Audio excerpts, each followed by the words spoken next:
بسم اللہ الرحمن الرحیم وبہ نستعین وهو خیر معین۔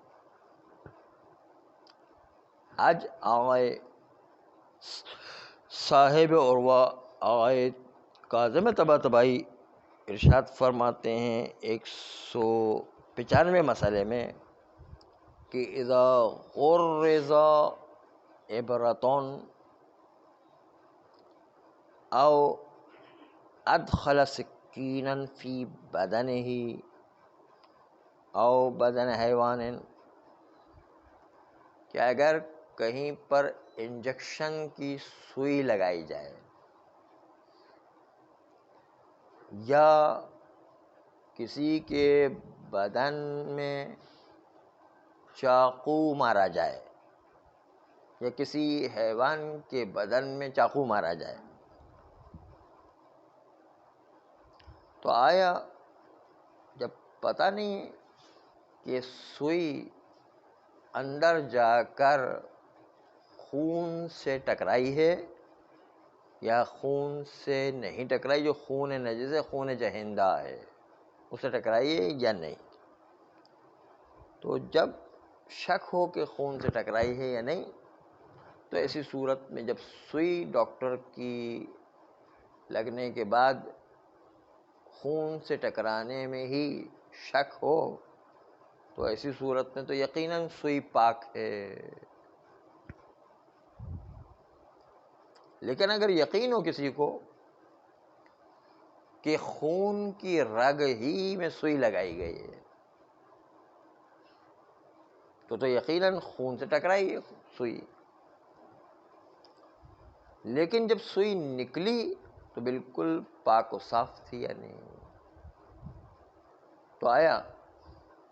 اس سوئی کو پاک مانا جائے گا؟ باہر نکلنے کے بعد وہ سوئی بالکل صاف ہے، اندر خون سے یقیناً ٹکرائی ہے، لیکن باہر جب نکلی تو بالکل صاف ہے۔ تو کہتے ہیں علامہ طباطبائی یہ کہتے ہیں، اگرچہ کہ آخوئی نے اس کی مخالفت کی، آج کل مراجع بھی جو ہے وہ مخالفت کرتے ہیں، احتیاط واجب کی بنیاد پر اب سوئی سے اجتناب کرنا ہے، یہ آقائے کاظم طباطبائی کا نظریہ ہے۔ آخوئی اس کو نہیں مانتے اور کہتے ہیں شاید آقائے صاحب عروہ آقائے کاظم طباطبائی انہوں نے احتیاط واجب جو لگائی ہے، شاید اس کی وجہ یہ ہو کہ عمومی طور پر خون جہندہ نجس ہوا کرتا ہے، اس لیے انہوں نے یہ خیال کیا کہ خون جو داخل بدن میں ہے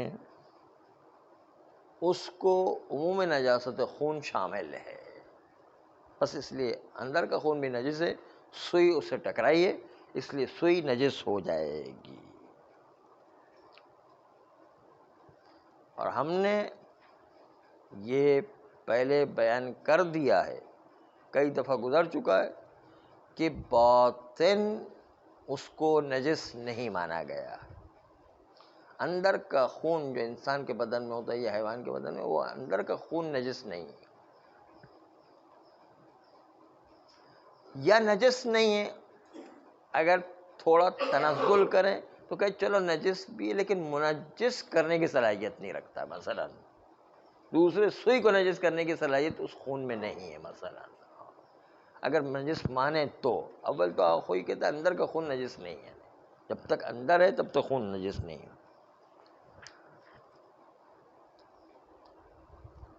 اس لیے کہ اندر کے خون کے نجس ہونے پر کوئی دلیل ہمارے پاس موجود نہیں ہے، بس اس لیے سوئی اور چاقو دونوں پاک رہیں گے۔ مفروض مسئلہ میں کہ جب سوئی ڈاکٹر لگاتا ہے یا قصائی جو چھری کو بکرے کے اندر ڈالتا ہے، مثلا اگر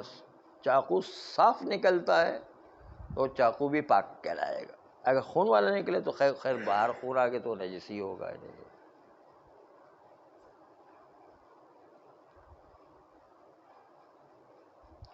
بلکہ ہم تو یہ کہتے ہیں کہ چاقو سوئی پاک ہے، اگرچہ کہ ہم اندر کے خون کو نجس بھی مانیں، باطن ہونے کے باوجود خون کو نجس مانیں گے، لیکن سوئی اور چاقو کو پاک مانیں گے جب اس سوئی اور چاقو پر خون لگا ہوا نہیں ہے۔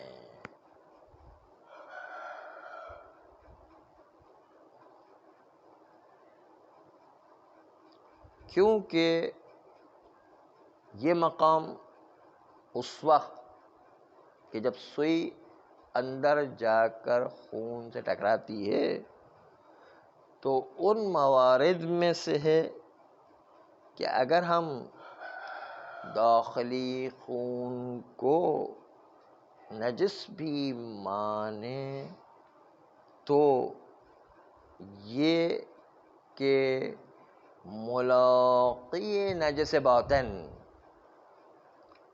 اس ملاقی کے نجاست کی کوئی دلیل نہیں ہے۔ دوسرے الفاظ میں خون منجس ہونے کی کوئی دلیل نہیں، باطنی خون منجس اور نجس کرنے کا کام کرے گا، اس پر کوئی دلیل نہیں ہے۔ اور اس مسئلے کو ہم حقنہ کی مثال میں پیش کر چکے ہیں کہ جس کے پیٹ میں فضلات جم جائیں اور اس کو ٹوائلٹ ہی نہ آئے، اس کو ٹوائلٹ بند ہو جائے مثلا، تو اس میں حقنہ کیا جاتا ہے۔ تو حقنے کے لیے پائپ یا شیشہ ڈالا جاتا ہے اور اس کے ذریعے سے دوائی ڈالی جاتی پیٹ میں تاکہ اس کے فضلات نرم ہو جائیں، اور نرم ہو کر کے فضلات خارج ہو جائیں۔ وہ شیشہ یا پائپ جا کے اندر فضلات سے ٹکراتا ہے، ٹکرانے کے نتیجے کے اندر وہ باطن میں نجاست سے ٹکرایا ہے، اور پائپ جب باہر آیا، شیشہ جو باہر آیا تو بالکل صاف ستھرا ہے، تو اس کو نجس نہیں مانیں گے، حالانکہ اندر وہ ٹوائلٹ میں ڈوب کے آیا ہے، لیکن جب باہر آیا ہے تو بالکل خالی ہے، صاف ستھرا ہے، بالکل اس کو جو ہے پاک مانیں گے۔ کیونکہ وہ فضلات اگر نجس بھی مانے تو پائپ کو اور شیشے کو نجس کرنے کی صلاحیت نہیں رکھتا، منجس نہیں ہے۔ اول تو ہم کہتے ہیں وہ اندر والی چیزیں نجس ہوتی نہیں ہیں، ثانیاً اگر نجس مانے تو منجس کرنے کی اس میں صلاحیت نہیں۔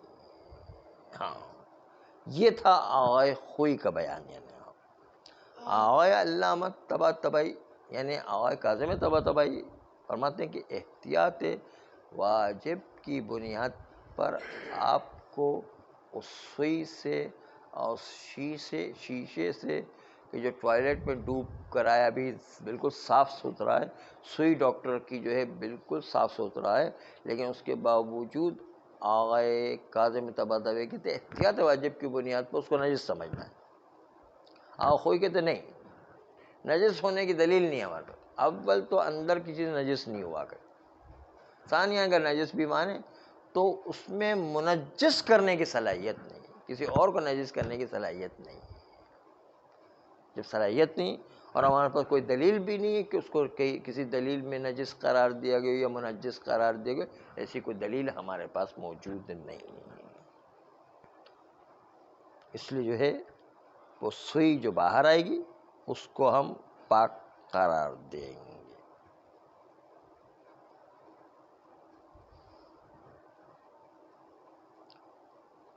اور پہلے بھی مسئلے اولیٰ میں ذکر کر چکے ہیں احکام بول و غائط میں کہ ہمارے پاس وہ خون، وہ بول و غائط جو نجاسات میں سے شمار ہوتا ہے، لیکن جب یہ بدن کے اندر موجود ہے تو اس کے نجس ہونے پر ہمارے پاس کوئی دلیل نہیں ہے، پہلے بھی بیان کر چکے ہیں۔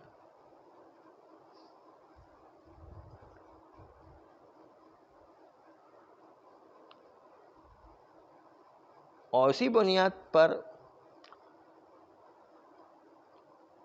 اگر کسی کے دانت اور مسوڑوں میں سے خون آ جاتا ہے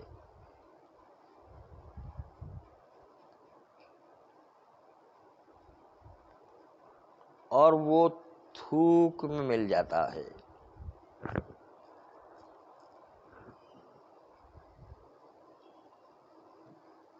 تو وہ تھوک میں مل جانے کے باوجود وہ خون نجس نہیں ہے،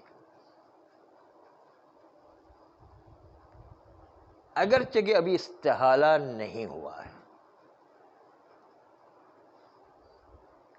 نجس نہیں ہوا ہے، لیکن اس کو پینے کی اجازت نہیں ہے۔ اس تھوک کو جو خون سے مل گیا اس کو پینے کی اجازت نہیں، لیکن بہرحال نجس نہیں ہے کیونکہ اندر کا حصہ ہے، وہ باطن فم ہے، منہ کے اندر کا حصہ ہے وہ۔ ہاں اس خون کو پینا حرام ہے، اگرچہ کہ ہم اس کی نجاست کا حکم نہیں لگا رہے ہیں، لیکن پینا حرام ہے۔ ہاں اگر وہ خون تھوک میں اتنا مخلوط ہو گیا کہ خون خود تھوکی بن گیا ہے، اللہ نے قدرتی طور پر ہمارے منہ میں تھوک کا ایک دریا بہایا ہوا ہے، دریا کی طرح ہے، منہ کے اندر خود بخود قدرتی ایک دریا تھوک کا ہے۔ اس دریا میں جب خون لگ کر اس دریا میں خون غائب ہو جاتا ہے، بالکل خون کا مزہ ختم ہو جاتا ہے، تھوکی بن جایا کرتا ہے، تو پھر اب اس کو پینے کی اجازت ہے، حتیٰ روزے میں بھی پینے کی اجازت ہے۔ روزے میں تھوک کو پینے کی اجازت تو ویسے ہی ہے، کوئی آدمی کھٹی میٹھی حلوے اور حلوہ پوری دیکھ کر منہ میں پانی آئے، منہ بھر کر کے تھوک پی لے روزے کی حالت میں، تو اجازت ہے نہیں، وہ تو ویسے ہی اجازت ہے۔ تھوک جمع کر کے پیے تو بھی روزے کی حالت میں تو جائز ہے نہیں، لیکن یہ تھوک جس میں خون ملا ہوا ہے، خون غائب نہیں ہوا تب تک تو نجس نہیں ہے۔ جو باطن کا قانون ہے کہ باطن کے اندر نجاسات خود نجس نہیں ہے، منجس کرنے کی صلاحیت نہیں ہے، اس لیے اندر نجس نہیں ہے، لیکن پینے کی اجازت نہیں ہے۔ پینے کی اس وقت اجازت ہے کہ خون تھوک میں اتنا مل جائے کہ خون بھی تھوک ہی بن جائے، خون اپنی ماہیت بدل کے تھوک کی ماہیت بن جائے، تو پھر پینے کی اجازت ہو جاتی۔ اس لیے کہ جو چیز خون کو نگل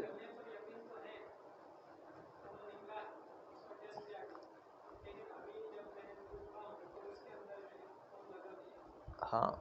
نظر نہیں آنا، نہیں نظر آنا یا جو ہے وہ نہیں ہے، وہ انسان کے منہ کے اندر ٹیسٹ سے پتہ چلے گا کہ بالکل خون تبدیل بتھوک ہو گیا یا نہیں ہو گیا۔ ویسے ممکن ہے تھوک سفید ہی نکلے یا بالکل یا سفید جو مائل بسرخی ہو، اس سے تو مطلب ابھی استہلاک ہوا نہیں ہے، اس کا مطلب استہلاک پورا ہو جانا چاہیے نا، اتنا کہ اس کا مزہ ہی تھوک کا مزہ بن جائے نا، بالکل۔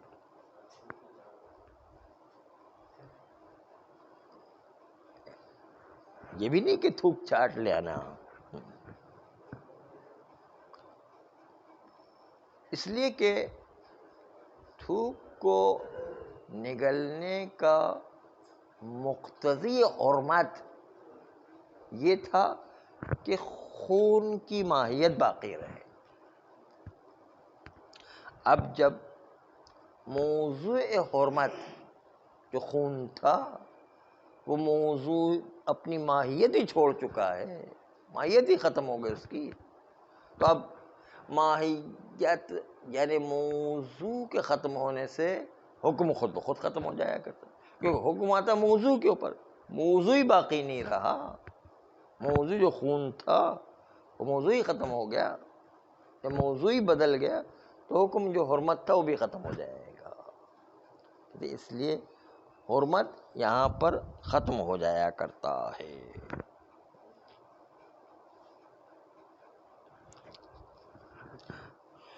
اگرچہ کہ آغائے کاظم طباطبائی نے یہاں پر بھی استہلاک کے باوجود کہا ہے کہ احتیاط واجب کی بنیاد پر جو خون استہلاک ہو کر کے تھوک بن گیا اس تھوک سے بھی اجتناب کرے۔ کاظم طباطبائی نے اپنا نظریہ پیش، آخوئی اور آج کل کے مراجع ان کو نہیں مانتے ہیں اور کہتے ہیں کہ نہیں، استہلاک ہو کے موضوع بدل گیا اور مزید ختم ہو جائے گا۔ البتہ وہ یہ کہتے ہیں کہ بہتر یہ کہ انسان وہ کلی یا کلی کے علاوہ کسی بھی طریقے سے منہ کو پاک کر لے، منہ کو کلی کر کے پاک کر لے، تاکہ جو ہے استہلاک کے باوجود بہتر یہ ہے کہ انسان کلی کر کے اس کو پاک کر، بہتر قرار دے۔ بہتر تو ہے، اچھی بات ہے، کوئی اگر کلی کرتا تو اچھی بات ہے، لیکن جو احتیاط واجب لگایا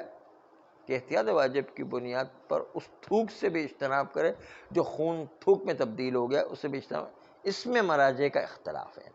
وہ آج کل کے مراجع سب کے سب جو کہتے ہیں نہیں، جب ماہیت خون تبدیل بماہیت تھوک ہو گئی ہے تو اس کے نتیجے استہلاک پیش آ گیا، اور استہلاک کے نتیجے کے اندر جو ہے اب اس کو موضوع بدل گیا تو حرام بھی ختم ہو جائے گا، اب اس کو پینے کی بھی اجازت ہے۔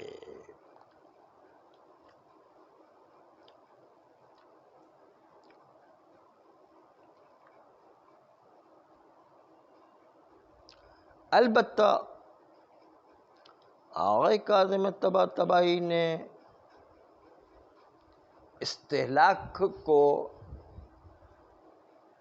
دو حصوں میں تقسیم کیا ہے۔ استہلاک جو دانت سے خون آ جائے، استہلاک جو باہر سے زنجیر کا ماتم ہو رہا تھا، ہمارے منہ میں قطرہ داخل ہو گیا اور وہ تھوک میں ایک دم مل گیا نہیں اور وہ غائب ہو گیا۔ دونوں کے استہلاک میں فرق، ایک باہر کا خون اڑ کر کے لگا ہے، ایک دانت سے خود کے اندر سے خون آیا ہے، دونوں میں آغائے کاظم طباطبائی نے فرق قائم کیا ہے۔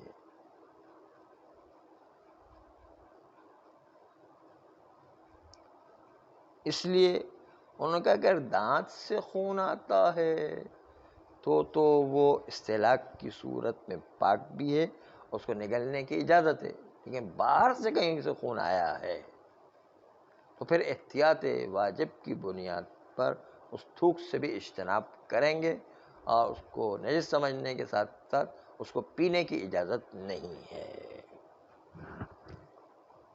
عبارت جو پڑھتے ہیں تو اس سے عبارت آغائے کاظم طباطبائی ملاحظہ فرمائیں۔ اذا استحلق الدم الخارج من بین الاسنان، وہ خون جو دانتوں کے درمیان سے نکلتا ہے، ہلاک ہو جائے فی ماء الفم، منہ کے پانی یعنی تھوک کے اندر ہلاک ہو جائے، فالظاہر طہارتہ، ظاہر یہ کہ وہ تھوک پاک ہے، بل جواز بلعہ، بلکہ اس تھوک کو نگلنا بھی جائز ہے۔ نعم لو دخل من الخارج دم فی الفم، زنجیر کے ماتم والا خون اڑ کر کے جو ہے منہ میں آ گیا، دخل من الخارج، خارج یعنی زنجیر والا خون، دم ایک خون باہر سے داخل ہو گیا، فی الفم منہ میں، فاستحلق، اور خون جو تھوڑا سا تھا تھوک میں ہلاک ہو گیا بس۔ فالاحوط الاجتناب عنہ، احتیاط واجب ہے کہ ایسے خون سے اجتناب کریں اور اس کو پینے کی بھی اجازت نہیں، اس کو نجس بھی سمجھے یعنی۔ والاولی غسل الفم بالمضمضۃ او نحوہا، بہتر یہ کہ منہ کو کلی کے ذریعے سے دھو لیا جائے یا کلی کے علاوہ کسی اور طریقے سے دھو لیا جائے اور صاف ستھرا کر دیا جائے۔ دھونا بہتر تو ہے، اس میں کوئی شک نہیں ہے۔ ہم کہا کرتے ہیں کہ یہ تو التماس دعا کی بات ہے، آپ مقدس آدمی ہیں، اچھی بات ہے، لیکن اصل مسئلہ ہے کہ شرعی قانون کیا بنتا ہے۔ بہت سے لوگ احتیاط کے پہلو کو لے کر آتے ہیں، احتیاط کے پہلو اچھا ہے، لیکن اصل شریعت کا قانون کیا بنتا ہے وہ دیکھنا ہے کہ شریعت نے کتنی چھوٹ دی ہوئی ہے۔ تو شریعت نے چھوٹ دی ہے کہ اگر وہ استہلاک اختیار کر جائے تو نجس بھی نہیں ہے، اس کو پینے کی بھی اجازت ہوا کرتی ہے، حتیٰ روزے میں بھی پینے کی اجازت ہے، اور تھوک کو منہ میں جمع کر کے بھی پینے کی اجازت ہو جایا کرتی ہے۔ صلی اللہ علیہ